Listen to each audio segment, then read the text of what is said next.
Hey, what's going on? This is not what we discussed. Quiet down. I don't want to drop out at my son's wedding. Well then, I won't come. This is an unthinkable incident that occurred at my brother-in-law's wedding. My name is Caroline. I'm a 30-year-old working housewife. I married my husband Stephen 5 years ago. We're thinking it would be nice to have children at some point, but for now, we've decided to concentrate on our careers. I was raised in a single-mother household. My father passed away due to an illness when I was in elementary school. It turned out to be cancer. To pay for the high medical expenses, my mother worked tirelessly, and unfortunately, it took a toll on her health. Even after that, she kept working to raise me, but by the time I was in middle school, she could hardly work. Her health had seriously deteriorated, and she could only imagine to work part-time a few days a week. But my mother, who had lost her husband and had no other relatives, had no choice but to work to raise me. I wanted to go to high school, but the desire to help my mother was stronger, so I decided to work after graduating from middle school. However, when my homeroom teacher found out about this during a career guidance session, he naturally opposed my decision. Caroline, it's going to be tough for you to start working right after middle school. The future options will be limited. At least, you should consider high school. But I want to start working as soon as possible to ease the burden on my mom. Caroline, there are scholarships available now, and you can go to night school or take correspondence courses while working during the day. There are many options, so think it over. I'll return this career guidance form to you, so please write at least 2 other career options besides getting a job, and hand it in within the week.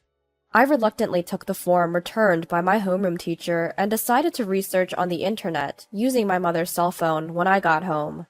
When I started typing in the search window, I saw search stories that my mother had probably looked up.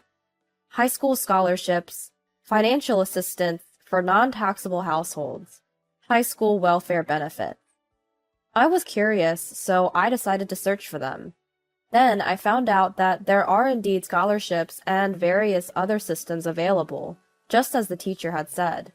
And for households on welfare, it seems that money needed for school supplies and tuition fees are also provided. I might be able to go to high school without burdening my mom. I was not entirely uninterested in further studies to begin with, so I began to hope a little. I decided to compare each system and opened the search history.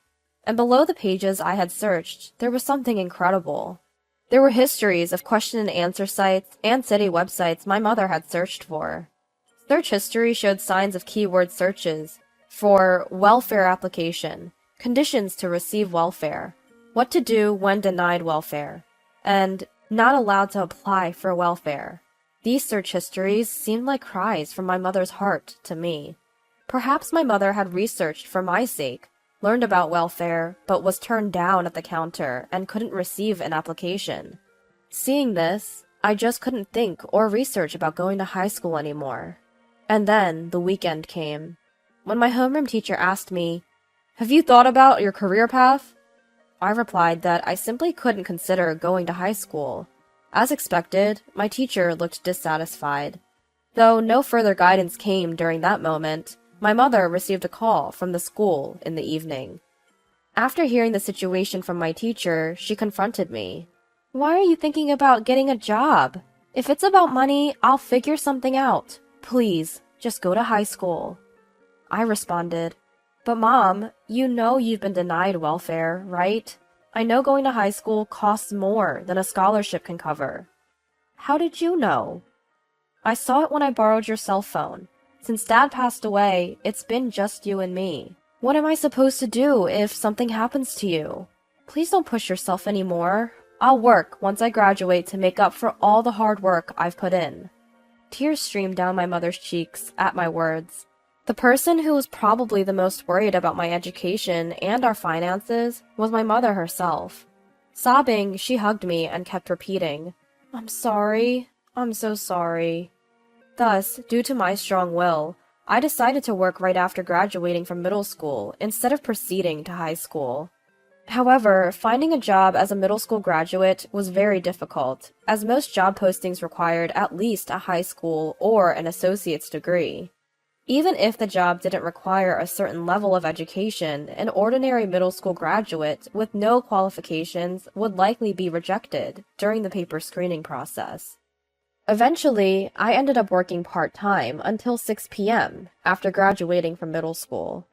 One day, I was called in for a meeting by my boss, who proposed that I work as a full-time employee once I reached the age equivalent to a high school graduate.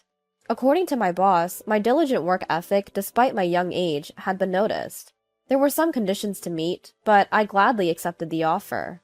Afterwards, I fulfilled the conditions set by my boss and was promoted to a full-time position in April of the year I turned 19.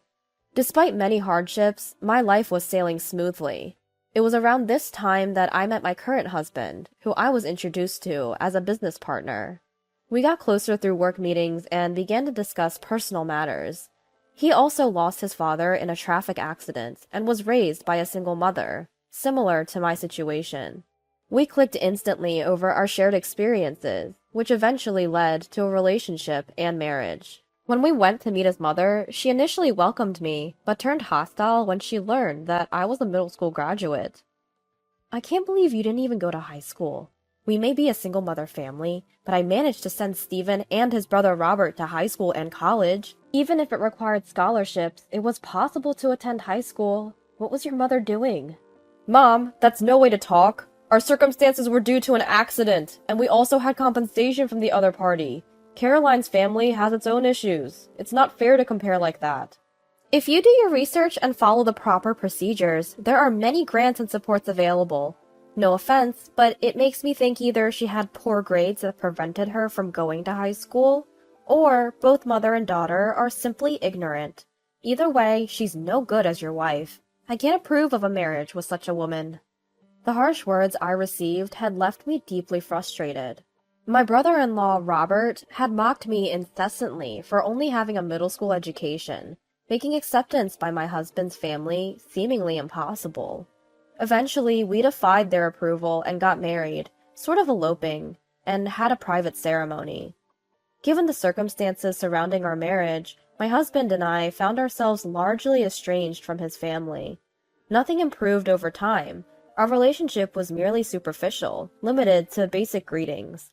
Then, one day, we received a phone call from his family. "Hello, Stephen. Robert is getting married. They are planning a wedding ceremony, and we were wondering if you and Caroline could attend." Just like that? Out of the blue? What a turn of events. After treating Caroline so coldly all this time, you guys sure are feeling generous now, aren't you? I do apologize for that, but Robert's bride-to-be insists she wants blessings from all the family members. Please, for the sake of your mother. Stephen and I discussed it at length and decided that if this could be a chance to mend relations, we would attend the wedding as his mother wished. On the day of the ceremony, my husband was asked to come earlier than planned to help out, so we ended up going separately. Although they told me it was okay to arrive just in time for the start, I decided to go a bit earlier so I could greet my in-laws. However, when I arrived at Hotel A as instructed on the invitation, there was no sign of a wedding taking place, and there was no one else around just for a wedding. So I decided to ask the hotel staff, "Excuse me, I have this invitation for a wedding here?" The staff member gave me a puzzled look and said, "Could you please wait a moment?" and went to the back, leaving me to wait for a while. After waiting for a bit, the staff returned with a response I could not have anticipated. "I'm sorry, but there are no weddings scheduled at our hotel today." "What? But it clearly states this hotel's name, right here." I double-checked the invitation with the staff, but the hotel's name printed there was undoubtedly correct. Just then, my phone rang. It was Stephen. "Caroline, where are you?" "I'm at the desk of Hotel A. Stephen, where are you? They are telling me there's no wedding here today." "Why are you there? Didn't you get the call from my mom this morning? The schedule and venue have changed." "What? I didn't receive any such call from your mom." "No way. Hold on, I'll get there as soon as possible. Where is it and when does it start?" "It's at the chapel in Hotel B. The ceremony starts in 20 minutes, but I don't think you can make it in time from there." The location Stephen gave me was on the opposite side from Hotel A, past our home. The turn of events led me to believe this was his mother's doing. "Stephen, can you hand the phone to your mom?" I decided to confront her directly over the phone. Hello, Caroline. Why are you calling at a time like this? We're quite busy. Don't play dumb. What's going on? I just got a call from Steven and the story doesn't match up. The time and location of the ceremony are totally different from what we were told. And you lied about contacting me. What are you trying to do? You're such a nuisance. Even if you're not the brightest, try to read the room a little. Your presence would spoil a special occasion like this, and it's embarrassing to have a dropout, so don't come. Fine! Suppressing my frustration, I reached out to a certain person. Meanwhile, in the groom's waiting room at the wedding venue, Steven was having a heated argument with his mother and brother. Mom, how can you say that to Caroline? And Robert, why was the content of the invitation sent to our house different from the others? Were you deceiving us from the start? Huh? What are you talking about? As long as you're here, everything will look fine. And it won't be a problem even if the dropout isn't here, right? Don't you dare! Stop belittling my wife any further! Steven, Robert, both of you, stop it. This is right before the important ceremony.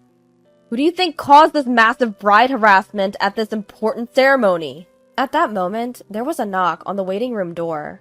Outside the door were Robert's bride-to-be and her parents. I heard that you declined Caroline's attendance. Robert, can you explain why this has happened? There's a reason for this. It's embarrassing, but my brother's wife only has a middle school education, so she's not the kind of person who should be here. That's right. My eldest son's wife, Caroline, is a dropout. But my son went against my wishes and married her. She and her mother lack common sense and are a disgrace to our family. It's too embarrassing to invite such a daughter-in-law here. At the words of Robert and his mother, the bride covered her mouth with her hand, and her parents exchanged glances with clouded expressions. Robert, even if it's true, there are things that are acceptable and things that are not acceptable in society.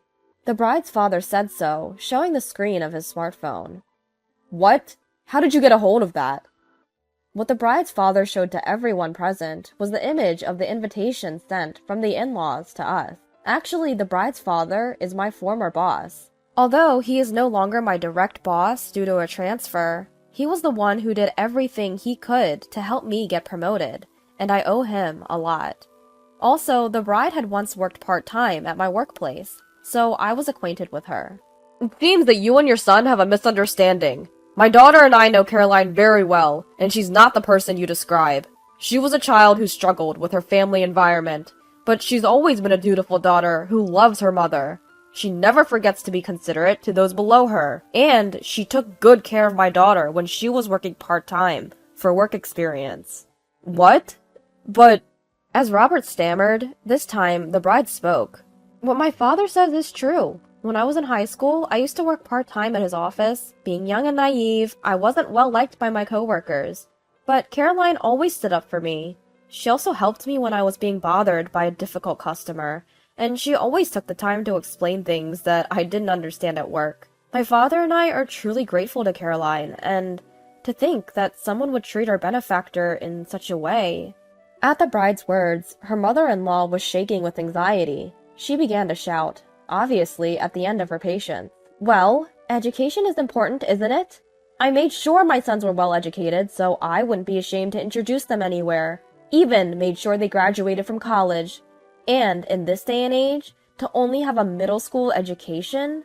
Unless there's a very good reason, it's expected to at least graduate from high school. If they can't do that, it's simply a lack of effort on the part of both the individual and the parent. There was indeed a very good reason. At least for Caroline and her parents. And she, having joined the workforce right after middle school, worked hard. Didn't you hear from Caroline herself? She acquired her high school equivalency diploma as part of the requirements for her promotion.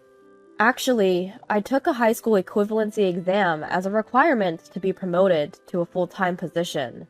The exam covered the content equivalent to 3 years of middle school and 1 year of high school. As I had been away from academic studies, I had forgotten even some of the things I had learned. I studied between work and after returning home, sometimes getting help from others, and somehow managed to prepare in time for the exam. The content was mostly basic, and I passed with flying colors. A high school equivalency exam is a national examination, and passing it means the government recognizes you as having the same level of academic abilities as a high school graduate. Can you please stop referring to Caroline as a dropout from now on? It's unpleasant. And I can't possibly allow my precious daughter to marry into such a horrible, abusive family. It's fortunate that the wedding reception and the registration of the marriage haven't happened yet. We'd like to pretend this wedding never existed. Meanwhile, at the wedding venue, unaware of the drama unfolding behind the scenes, the guests were anxiously waiting for the reception to start. However, as time passed with no sign of the ceremony beginning, the venue staff began to hurry about. An uneasy atmosphere began to spread, and the guests started to feel suspicious. Then, a solemn voice came over the speakers. "Ladies and gentlemen, thank you for your patience. Unfortunately, the wedding scheduled for today has been cancelled due to unavoidable circumstances. The bride's father has a message for you." "I'm the bride's father, as introduced.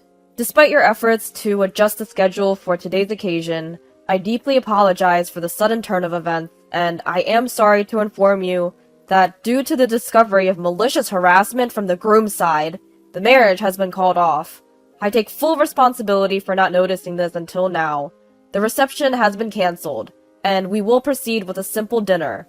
All the wedding gifts will be returned, so please be assured. I am terribly sorry for the inconvenience." After finishing his speech, he bowed deeply. "How dare you! I was looking forward to this day so much!" The discontented mother-in-law stormed the venue, causing a commotion, but was restrained by the staff and dragged off to a side room. The guests left at the reception venue found themselves in an awkward predicament. Some, in a spirit of might as well, carried on with their meals, while others, made uncomfortable or feeling unwell by the incident, decided to leave. Stephen, being a member of the family, went around apologizing to the guests and thanking the bride's father before heading home early. This debacle was caused by Stephen's family and resulted in a broken engagement. As a result, Robert and the rest of his family decided to cover all the costs, including the reception fee, the transportation costs for the guests, and an additional compensation for the bride's side. Due to this incident, my mother-in-law started receiving judgmental looks from relatives. Robert, who had invited his colleagues to the wedding, also found his standing at work had deteriorated. When we got home, my husband apologized to me repeatedly. "Caroline, I'm really sorry about my family's behavior," he said. "It's okay. It's not your fault, Stephen. I want to make things right. I've decided to cut all ties with my family over this incident. I'm utterly disgusted.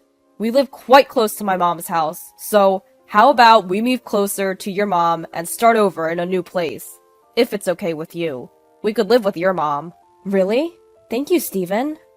I agreed to Stephen's proposal, and we started to live with my mother. Our interactions with the bride's family have resumed, surprisingly in a pleasant way, all thanks to that chaotic reception. Life is unpredictable, isn't it?